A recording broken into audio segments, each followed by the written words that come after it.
बेटी ब्याही थी, बेची नहीं है। छवि और करण की शादी को 1-2 दिन ही हुए थे। करण का परिवार परंपरागत नियमों पर चलने वाला था। छवि को दिन भर लंबे घूंघट की ओट में अपने सपनों और मुस्कुराहट को छिपाए रखना पड़ता था। छोटे शहर में रहने के कारण छवि को इन रिवाजों का सम्मान करना पड़ता था। नए परिवार में घर की औरतों को बोलने का हक ना था। घर का कोई मर्द आ जाए तो घूंघट और कुछ पूछा जाए तो बस गर्दन से हाँ और ना का जवाब। मासूम सी छवि खिड़की में से भी दुनिया को घूंघट की ओट से देखती थी। होली का त्योहार आ गया। छवि का मन रंगों को देख खिल उठता था। आज शादी के बाद उसकी पहली होली थी। मन में अपने और करण के प्रेम को याद कर वो होली खेलने के सपने संजोने लगी। ससुराल में पता चला औरतें तो होली पर बाहर भी ना निकलती।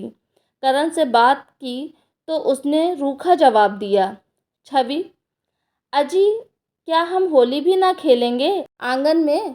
करण अरे बावरी हो गई है काई, म्हारे घर में कोई औरत होली ना खेले, तू भी ना सोच ऐसो कुछ। छवि हद है, जानवर भी खुद का इलाका में घूम सके हैं मगर हम हमारे घर में ना घूम सकें, ना बोल सकें।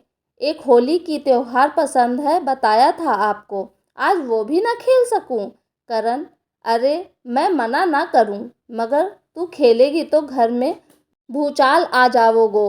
फिर भी थारो मन है तो तू तेरे देवर से खेल ले मगर ध्यान रखना हवेली से बाहर पैर ना देना। अभी घर के सारे मर्द बाहर हैं तो उनके आने से पहले खेल ले, बस घूंघट में रहना। नियम की लंबी सूची के साथ छवि सास से आज्ञा ले होली खेलने लग गई। छवि के देवर भाभी के साथ होली खेलने की मस्ती में हवेली के बाहर निकल गए।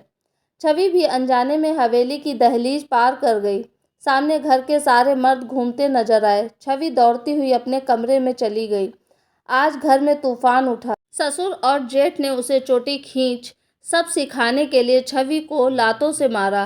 करण बुज़दिलों की तरह देखता रहा। उसकी हिम्मत ना हुई अपनी पत्नी को बचाने की। इतने में घर में छवि के पिता महेश जी, जो कि पेशे से वकील थे, का दाखिला हुआ। माहौल देख उनको समझते देर ना लगी। सबसे पहले छवि को उठा गले से लगाया। महेश जी, किसकी हिम्मत हुई मेरी लाडो को हाथ लगाने की।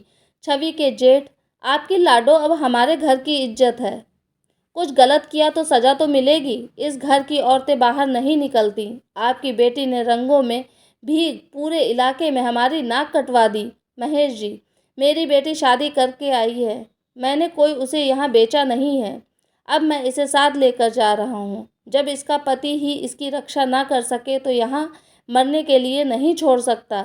महेश जी छवि को लेकर चले जाते हैं, घरेलू हिंसा का मुकदमा करते हैं। छवि का करण के प्रति प्रेम देख करण को एक मौका दिया। करण ने भी अपनी गलती का एहसास कर छवि से माफ़ी मांगी। ससुर और जेठ को जेल जाना पड़ा। महेश जी ने करण और छवि को नई जिंदगी शुरू करने का मौका दिया। दोनों हवेली छोड़ अलग शहर में रहने लगे। कुछ महीनों बाद छवि की सास छुप कर मिलने आई। अच्छा है बेटा, तुम इस नर्क से निकल आई, हम आज तक नहीं निकल पाए। अब यहीं रहना, वहाँ मत आना। वो हवेली नहीं, बहुओं की मौत का घर है। यहाँ बेटी बहू सब बराबर हैं, बस उन्हें जीने नहीं दिया जाता। इतना कह छवि की सास चुपचाप वहाँ से चली गई। कभी कभी दोनों से मिलने आ जाती थी। दोस्तों, ये थी मेरी आज की कहानी। उम्मीद करती हूँ कहानी आपको पसंद आई होगी। अगर इस कहानी से आपके दिल को दुख पहुँचा हो तो मुझे माफ़ कीजिएगा। अगर आप मेरे चैनल पे नए हैं तो प्लीज़ सब्सक्राइब कीजिएगा मेरे चैनल को, ताकि आने वाली कहानी का नोटिफिकेशन आपको मिल सके। कहानी पूरी देखने के लिए आपका बहुत बहुत धन्यवाद।